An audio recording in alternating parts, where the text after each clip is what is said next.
mula sa lalawigan ng Camarines Sur, ang aking kwentong PTV.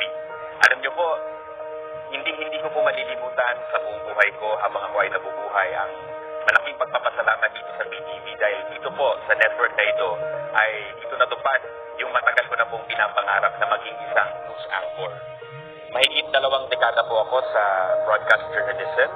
Dati po akong reporter, producer.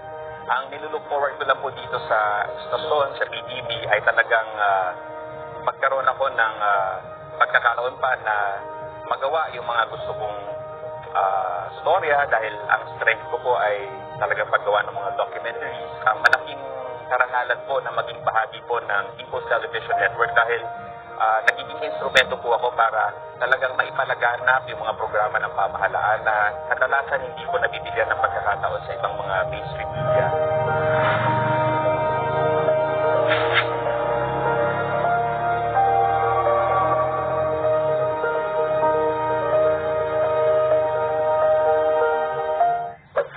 Meet Present naman ang Peg this week dahil sa heritage place na ito na puno ng food trip.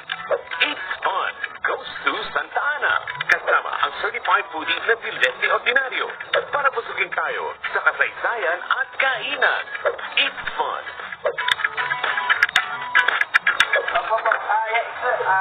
Yayain mo siya kumain. Sige nga, sir, kain tayo. Disaster Watch. Alamin ang heavy rainfall warning system ng Pag-asa. Yellow rainfall warning. Pinapayuhan ng lahat na mag-monitor ng mga weather updates sa inyong lugar. Maghanda sa posibleng pagbaha sa mga mabababang lugar at tabing baybayin. Orange rainfall warning. Mas malawak na pagbaha ang inaasahan at posibleng magka-landslide sa mga tabing bundok. Bumuo ng isang emergency kit at maghandang lumikas sa anumang sandali. Red rainfall warning.